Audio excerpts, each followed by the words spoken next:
Morning tropa! Yun, sisimulan na natin mga tropa ang pag-makeover dito sa bodega namin. Bodega talaga, tinan nyo. Ayan oh, mga laruan natin nandito. Tapos the rest, yung mga kalat na ibebenta natin. So magbebenta tayo ngayon. Itong bike ng anak ko na hindi na nagagamit. So papabenta natin sa tropa. Siguro bebenta natin to ng 2K. Ayan, maganda pa to, hindi masyado nagamit. Kaso nangalawang na nga lang. Tapos meron tayo doon, kulungan ng pusa, medyo malaki yon. So bibenta na rin natin yon mga tropa. So dalawa yan, dalawang kulungan ng pusa, bibenta natin. Tapos meron tayo dito mga mugs ng Mio. So mugs ni Mrs. yan, ng Mio niya. So benta na rin natin yan. Tapos ito, benta rin na natin tong kama. So kama namin dati, yung frame ng kama namin dati na hindi na nagagamit kasi hindi kasya sa bahay. So bibenta natin. Tapos meron din tayo ditong battery, kita nyo ba? Yan. Itong battery na to mga tropa, bibenta natin yan. Alam nyo ba na ang battery, kinikilo ng junk shop yan mga tropa. Ang kilo ng battery is 50 pesos. So siguro ito pagpalagay natin mga 4 na kilo. So 200 pesos na to tropa, itong tatlong battery na to. Diba? Lagi kong sinasabi, may pera sa basura. Diba? Kaya ano pang inaantay natin? Simulan na natin maglinis. Ito yung day 1 natin mga tropa, kung saan yung nakikita nyo ngayon na sobrang daming kalat, babawasan natin paunti-unti. Hindi natin kaya ito ng isang araw lang dahil may trabaho tayo. Siguro aabot to ng buwan bago talaga natin mapaganda itong lugar na to, na kung saan gagawin nating opisina o gagawin nating display room ng mga laruan, ng mga binibenta nito. Tara, simulan na natin. Samahan nyo ako. Una natin ibababa mga tropa itong battery natin. Yeah. Ito una nating bibenta, itong battery na to. Tapos next natin yung bike. Tapos yung kulungan ng mga pusa. Yeah.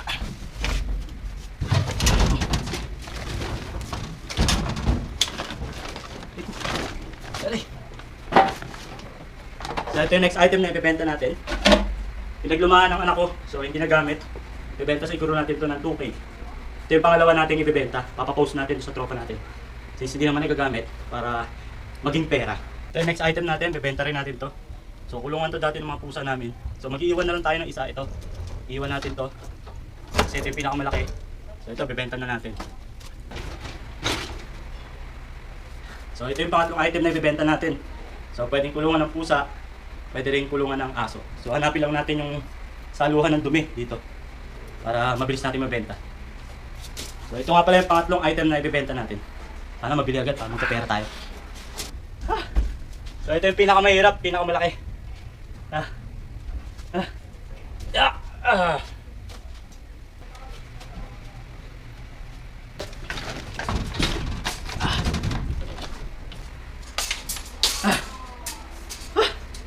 So ito yung pang-apat na item na ibebenta natin ngayong araw.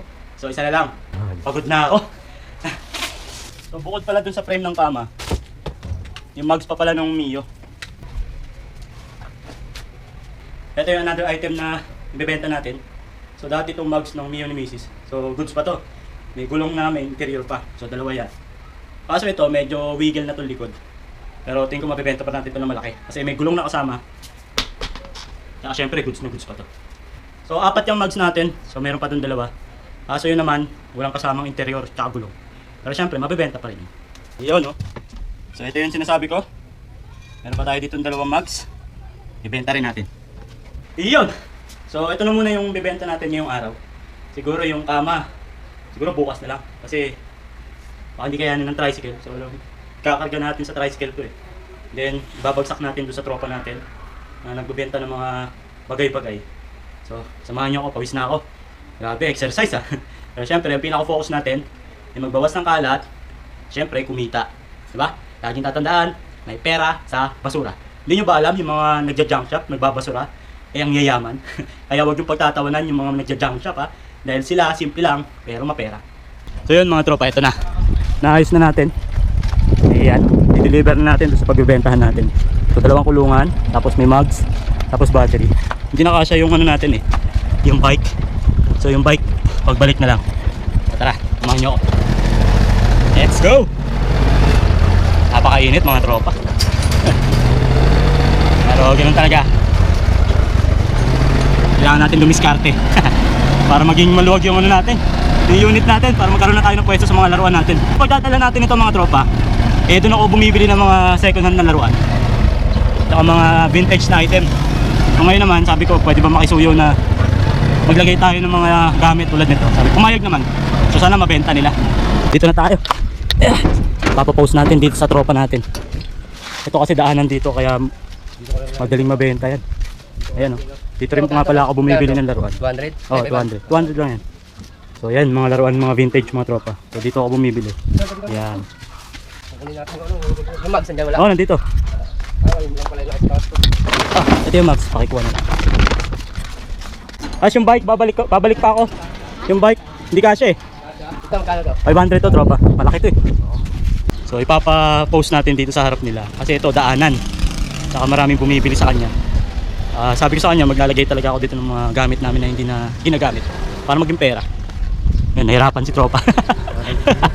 Bigat yan. 500 ka, no? Oo. Sa akin 500. Ikaw na bahala mag-miskarte. So yung item natin, may mags na tayong dinala, tapos 2 kulungan. So meron pa tayong bike na dadalhin kasi hindi na kasya sa tricycle. Pero yung battery natin ngayon, bebenta pa natin sa junk shop. Para magkapera tayo. Tropa, iwan ko muna dyan ha. Ikaw na bahala ha. Ha? Babalikan mo pa yung bike. Oo, yung bike. Pagka-benta ko nung Magkano yung bike? 1.5? ayaw ni Mrs. ng 1.5 eh. Mahal daw. 2K daw eh. Sige, sige. Pero check mo muna. Pero Yung condition, kung kaya. ayos pa yun. Sige. Sige. So ngayon, punta tayong junk shop. Benta muna natin yung battery. Let's go. So ngayon naman tropa, puntahan natin yung junk shop na pinagtanungan ko. So actually maraming junk shop dito eh. So pupuntahan natin ngayon yung unang pinagtanungan kong junk shop. Sana lang bukas. Para doon natin ibenta yung ating battery. Yung bukas. Eto na. Nandito na tayo. Okay lang? Okay. Di ba nagtanong ko sa'yo, yung battery, kilo? Opo. 50 pa rin ba? Ganun pa rin. Magkano na? Sir, 20. Kuha na ako. Kilo? Bumaba na?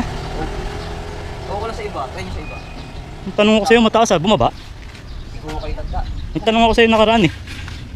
Baka alam mo naman tanong yun, no? Ganun? Baka mali ka ng dinig ah. Sabi ko battery. Mali pala ako mga tropa. 20 lang pala ang kilo. So syempre, Mali akong dinig. Baka man. mali pala siya ng dinig. Pero okay lang. Basura na rin naman ito eh. Magiging pera.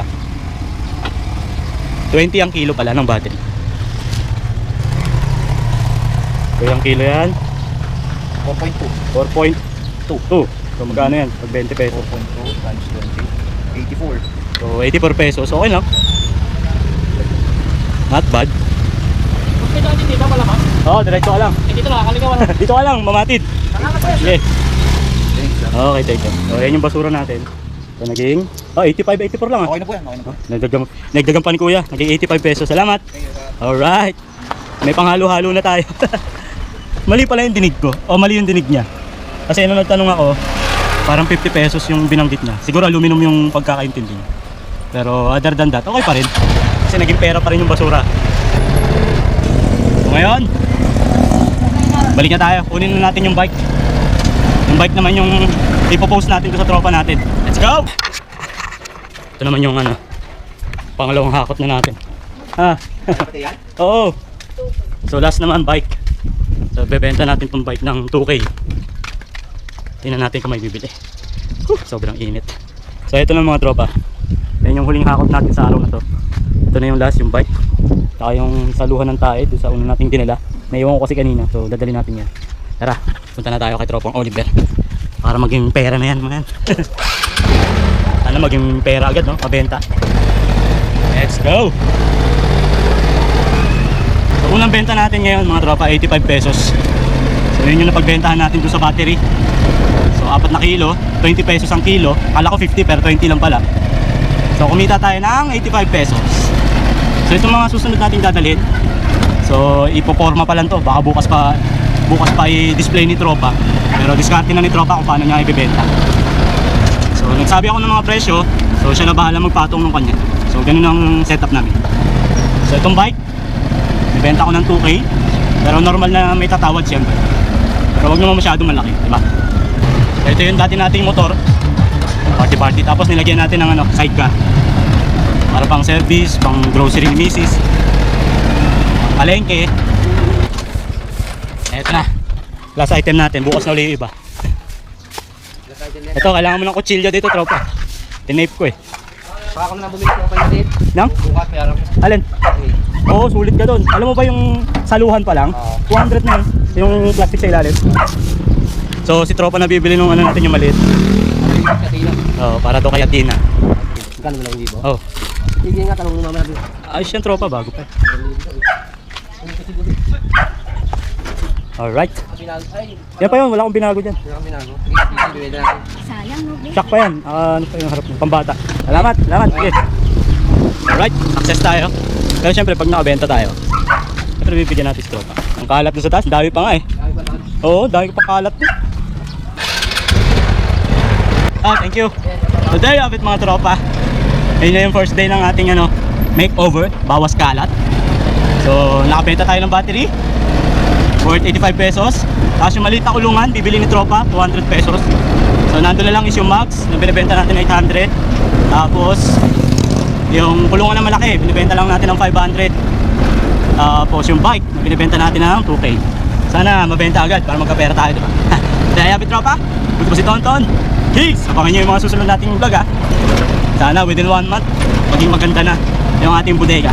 Na ang bodega ay magiging opisina ng mga binibentahan nito.